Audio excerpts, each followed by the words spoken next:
finished up with corn yesterday evening. So this morning we spent the time taking the filler plates out of the combine, making adjustments.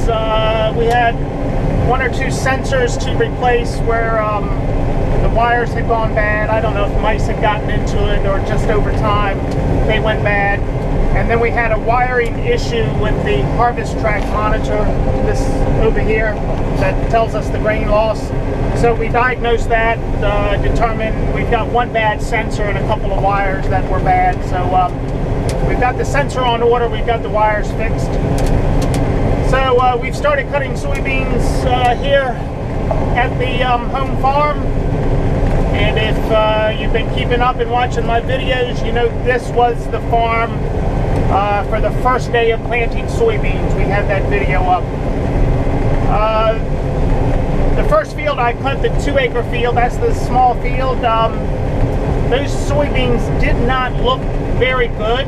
A lot of small beans, it looked like the drought hit them. Well, surprisingly, they did 50 bushels to the acre. I got 100 bushels on those 2 acres. I was very shocked and very pleased with that. I had no clue they were going to do that well. I was putting them at about the 30 bushel range. So anyhow, we're in the bigger field here. We've got some green beans along the edge there that we're just going to leave for now. We'll come back in a week or so and get those. It's probably about 40 or 50 feet we're leaving. And these beans right now are looking pretty good. They've got some great height to them, so these should be doing 50 bushels or better based on what I just saw out of the other field. And it is still wet, so yeah, I'm going to have to turn the camera off because I'm starting to go down and I need to control this, so hold on. Okay, so that part I just came through was part of the flooding from the hurricane where the water or the tide came up. Not sure if you can see it, but there's the tracks there.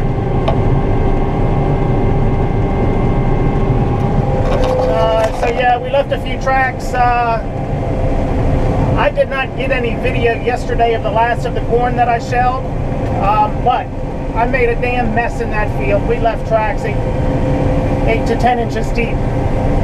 It was a wet, well, it's not really a wet field, but after 10 inches of rain in 2 weeks, this land gets wet.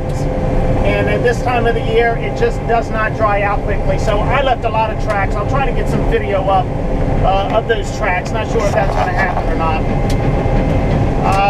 So stay tuned. Okay, I'm back. So this could be one of those challenging years for harvest. You know, 10 inches of rain in 2 weeks on our type of ground that we work, bottom land, that is a lot of rain at this time of the year. It is not going to dry out. So as you saw with the corn, you know, I left tracks in the field, made a mess.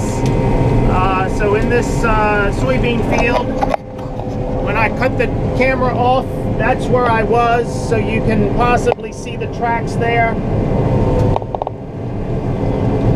We're going down a little bit on this pass, but not nearly as bad.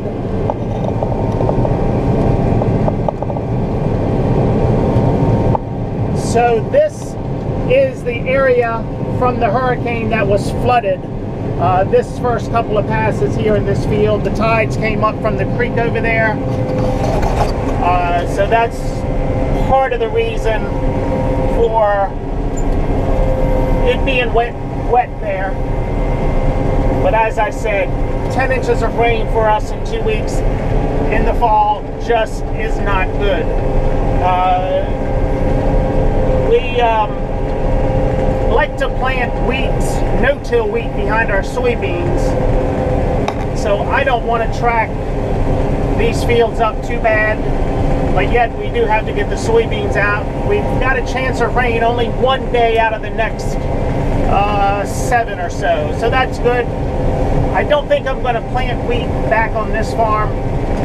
We'll probably come back with corn next year. I think I'm only going to plant one farm with wheat this year. I think I'll get to that farm with harvesting soybeans tomorrow, so we'll see. Okay, keep watching for more.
The tide came up, and it's not getting any drier in this field. That last pass, I just left a track about 6 inches deep all the way down. It is one of those times that we will not fill the grain tank. We will fill about halfway, and then we will dump into the truck. That'll save us 6,000 to 8,000 pounds. You know, if you fill it all the way up, 200, 250 bushels, that's a lot of weight. And in soft ground, it's just going to make a deeper track. My combine is not four-wheel drive, but knock on plastic, leather, or whatever, I have not gotten stuck in it. I can go forward as far as it can, and then I can always back out of whatever I'm in. I've always been able to back out. But you can see here the tracks we've made across the end. So yeah, we're going to make a mess in this field, but it's harvest time. These soybeans have got to come out.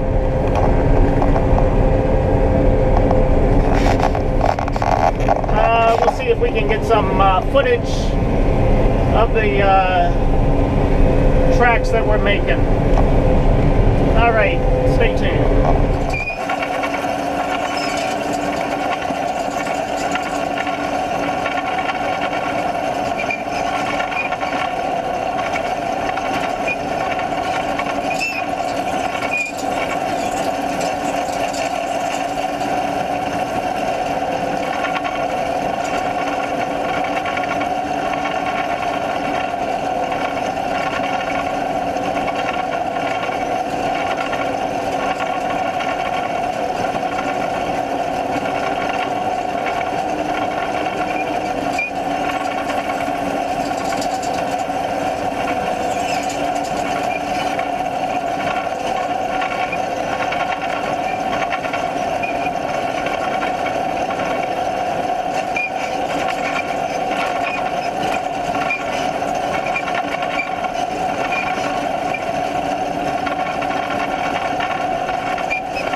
that we were making.